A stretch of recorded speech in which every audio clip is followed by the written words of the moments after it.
क्या हाल है दोस्तों। आज हम क्लास 10th का चैप्टर 6 का प्रश्नावली हमारी जो 6.2 है इसका पहला प्रश्न लेके आए हैं, जो कि बहुत ही इंपॉर्टेंट है, बहुत ही आसान है, बहुत ही आसान तरीके से बोर्ड एग्जाम में पूछा जाता है। इसको कैसे कर सकते हैं, यहाँ पे 1 नंबर 2 नंबर का सवाल जरूर पूछा जाता है। और थेल्सपुर में मैं यहाँ पे करा चुका हूँ। थेल्सपुर में जो होती है वो कम से कम 5 नंबर या 6 नंबर में पूछी जाती है बोर्ड एग्जाम में, चाहे वो यूपी बोर्ड हो या सीबीएसई बोर्ड हो या एसएससी बोर्ड हो। ठीक है दोस्तों, तो आज हम 6.2 एक्सरसाइज शुरू करेंगे। यहाँ पर कैसे करते हैं, पहला क्वेश्चन जो जरा ध्यान से समझिएगा, थेल्सपुर में पे आधारित है। थेल्सपुर में आपको लगानी आनी चाहिए। 1 नंबर का क्वेश्चन ऑब्जेक्टिव टाइप में जरूर पूछा जाता है। ठीक है दोस्तों, तो आप मुझे जानते हैं, मेरा नाम है साकेत और आप देख रहे हैं मेरे चैनल Pi20। चलिए शुरू करते हैं। तो सबसे पहला प्रश्न हमारा क्या है यहाँ पे 6.2 का, चित्र में DE समांतर BC के हैं। DE यानी कि जैसे DE रेखा जो है वो BC के समांतर है। ये 2 प्रश्न दे रखे हैं इसमें।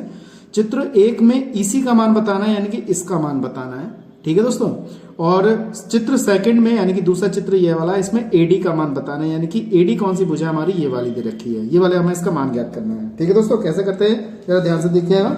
चैनल पहली बार आए, चैनल को सब्सक्राइब करें, लाइक करें और शेयर करें और बेल आइकन को जरूर प्रेस करें, जिससे कि नया नोटिफिकेशन आपको तुरंत मिले। ठीक है दोस्तों, तो कैसे करेंगे जरा ध्यान से समझिएगा। थेल्सपुर में मैंने आपको बताई थी कि 2 भुजाओं का अनुपात, यानी कि 2 अगर हमारी भुजाएं हैं, जैसे DA ऐसे लिख लो या AD लिख लो, AD अपॉन में DB थेल्सपुर में लिखेंगे हम, थेल्सपुर में के अनुसार। अब ऐसा हम लिखना चाहें तो लिख सकते हैं। हम पहले इस त्रिभुज की बात करते हैं, तो हमने क्या किया, त्रिभुज यहाँ पे हमने लिख लिया त्रिभुज ABC में, हम ऐसे लिखेंगे इसे त्रिभुज ABC में। जिस त्रिभुज को हम सॉल्व कर रहे हैं उस त्रिभुज को यहाँ पे सॉल्व करेंगे। ठीक है, अब जैसे हम इस वाले त्रिभुज की बात कर रहे हैं यहाँ पर, तो हमने त्रिभुज ABC पकड़ लिया। इसमें हम देखेंगे कौन सी भुजा किसके समांतर है। तो सबसे पहले देखिए यहाँ पे जो DE रेखा है हमारी वो BC के समांतर है, यानी कि इसके समांतर है। BC की भुजा जो है, ये वाली जो भुजा है वो DE के समांतर है। आप लिख सकते हैं यहाँ पे DE, मैं यहाँ पे लिख देता हूँ, देखिए यहाँ पे लिखते हैं DE समांतर किसके है, BC के। यहाँ पे हम BC लिख सकते हैं। आप चाहे लिखना चाहें BC समांतर है DE के, बात एक ही है, कैसे भी लिख सकते हैं। ठीक है दोस्तों, अब यहाँ पे बात आती है थेल्सपुर में। थेल्सपुर में कैसे लगाएंगे यहाँ पर देखिएगा जरा। थेल्सपुर में क्या होती है हमारी AD अपॉन, देखिए यहाँ पे थेल्सपुर में लगा रहे हैं हम, यानी कि ये A है ये D है, यानी कि AD बटे में DB हमने यहाँ पे लगा दिया। यहाँ पे लिख देते हैं हम DB या BD, एक ही बात है, हम कैसे भी लिख सकते हैं। इसी प्रकार से AE, ये वाली भुजा कितनी हो गई, AE अपॉन में EC, यहाँ पे लिख देंगे AE अपॉन में कितना आ जाएगा, EC आ जाएगा। तो देखिए हमारी यहाँ थेल्सपुर में हो गई। ठीक है, अब हमें सबके मान पता है, AD का मान भी पता है कितना है, 1.5 सेंटीमीटर है। ठीक है दोस्तों, BD का मान यानी कि DB का मान भी पता है हमें, 3 सेंटीमीटर है। AE का मान 1 सेंटीमीटर है। EC का मान ज्ञात करना है। आप इससे चाहे तो कुछ मान भी सकते हैं, वरना आप डायरेक्ट इसको EC को लेके ही हल कर सकते हैं। तो कैसे करते हैं, सबके मान हमारे पास है, यहाँ पे मान लगाते हैं बस। ठीक है, तो हमने यहाँ पे क्या किया, AD का मान लगा दिया हमने यहाँ पे 1.5 सेंटीमीटर। DB का मान हमारे यहाँ पे कितना है, 3 सेंटीमीटर यहाँ पे लगाया। AE का मान हमारे पास कितना है, देखिए AE का मान हमारे पास है 1 सेंटीमीटर है, तो यहाँ पे 1 सेंटीमीटर लगा देते हैं। इसकी जगह पे 1 सेंटीमीटर लगा दिया। EC का मान हमें ज्ञात करना है, हमने यहाँ पे लिख दिया। तो मैं समझता हूँ आपको अच्छी तरह से समझ में आ गया होगा। कोई दिक्कत है तो मुझे कमेंट में बताइएगा। देखिए AD का मान मैंने 1.5 लगाया है, DB का मान यहाँ पे 3 सेंटीमीटर लगा दिया है, AE का मान यहाँ पे 1 है और EC का मान यहाँ पे हमें ज्ञात करना है। तो देखिए मैंने यहाँ पे लगा दिया है। ठीक है, बस हमें इसे क्या करना है, आप सॉल्व करना है।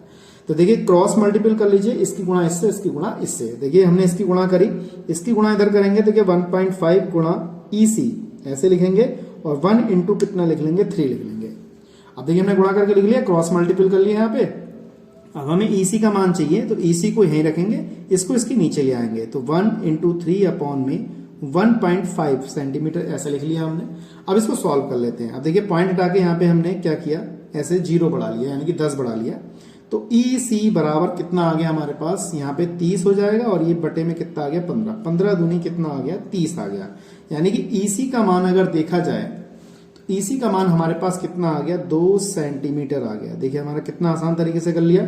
तो EC का मान यानी कि ये जो भुजा हमारी EC थी ये हमारी 2 सेंटीमीटर हो गई। तो मैं समझता हूँ आपको अच्छी तरह समझ में आ गया होगा EC का मान हमने कैसे ज्ञात किया है। इसी प्रकार से हम ये वाला क्वेश्चन सॉल्व करते हैं। कैसे करते हैं जरा ध्यान से देखिएगा। चैनल पहली बार है, चैनल को सब्सक्राइब जरूर करें।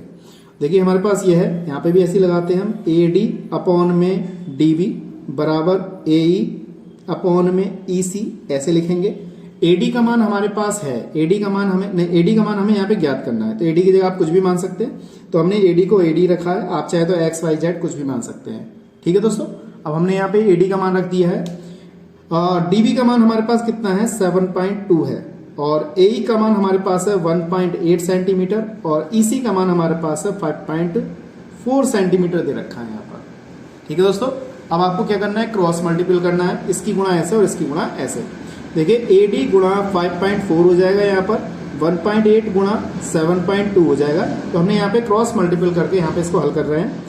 AD का मान हमें चाहिए यहाँ पर, तो ये 5.5 यहाँ पे 5.4 जो है उधर को लेके आएंगे।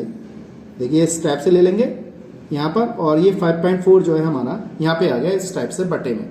अब यहाँ से पॉइंट हटाएंगे, देखिए पॉइंट हटाएंगे, ये वाला पॉइंट तो हट गया, लेकिन ये वाला पॉइंट हटेगा तो हमने एक जीरो बढ़ा लिया, क्योंकि एक संख्या के बाद एक मतलब दशमलव के बाद एक संख्या दे रखी है इस टाइप से। तो AD बराबर हमारे पास कितना रहा, 18 गुणा 72 अपॉन में 54 गुणा कितना आ गया, 10 आ गया। ठीक है दोस्तों, इस टाइप से हमने यहाँ पे इसको हल कर लिया। अब देखिए 18 का 18, 18 छत्तीस 18 54, देखिए यहाँ पे 3 बार चला गया ये। ठीक है, 18 54 चला गया। हमारे पास क्या बचा, AD बराबर 72 अपॉन में 3 इंटू 10 बचा। अब इसको 3 से काट लीजिए, 72 को, 72 को हम क्या करेंगे 3 से काटेंगे, तो 3 से कितनी बार कट जाएगा ये बात ध्यान में रखनी है, कैसे कटेगा। तो हमने काटा इसे यहाँ पे 3 दूनी 6, और कितना हो जाएगा 3 चौक 12, यानी कि 72 बार गया, यानी कि 72 को हमने 24 बार काट दिया, ऐसे कट गया। जब हम इसको डिवाइड करेंगे तो एक संख्या के बाद दशमलव, यानी कि 2.4 हमारा सेंटीमीटर कितना आ गया, आंसर आ गया। यानी कि हमारे पास AD का जो मान है वो कितना आ गया, यहाँ पर AD का मान जो आ गया हमारे पास वो आ गया 2.4 सेंटीमीटर। तो देखिए हमने कितने आसान तरीके से इस सवाल को किया। तो मैं समझता हूँ आपको अच्छी तरह समझ में आ गया होगा। अगर कोई दिक्कत है तो मुझे कमेंट बॉक्स में बताइएगा। ठीक है दोस्तों, तो आज के लिए इतना ही। नेक्स्ट वीडियो में मिलेंगे इसके क्वेश्चन नंबर 2 के साथ, 3 के साथ, 4 के साथ। तो आज के लिए इतना ही रहेंगे, नेक्स्ट वीडियो में मिलेंगे। जय हिंद, वंदे मातरम।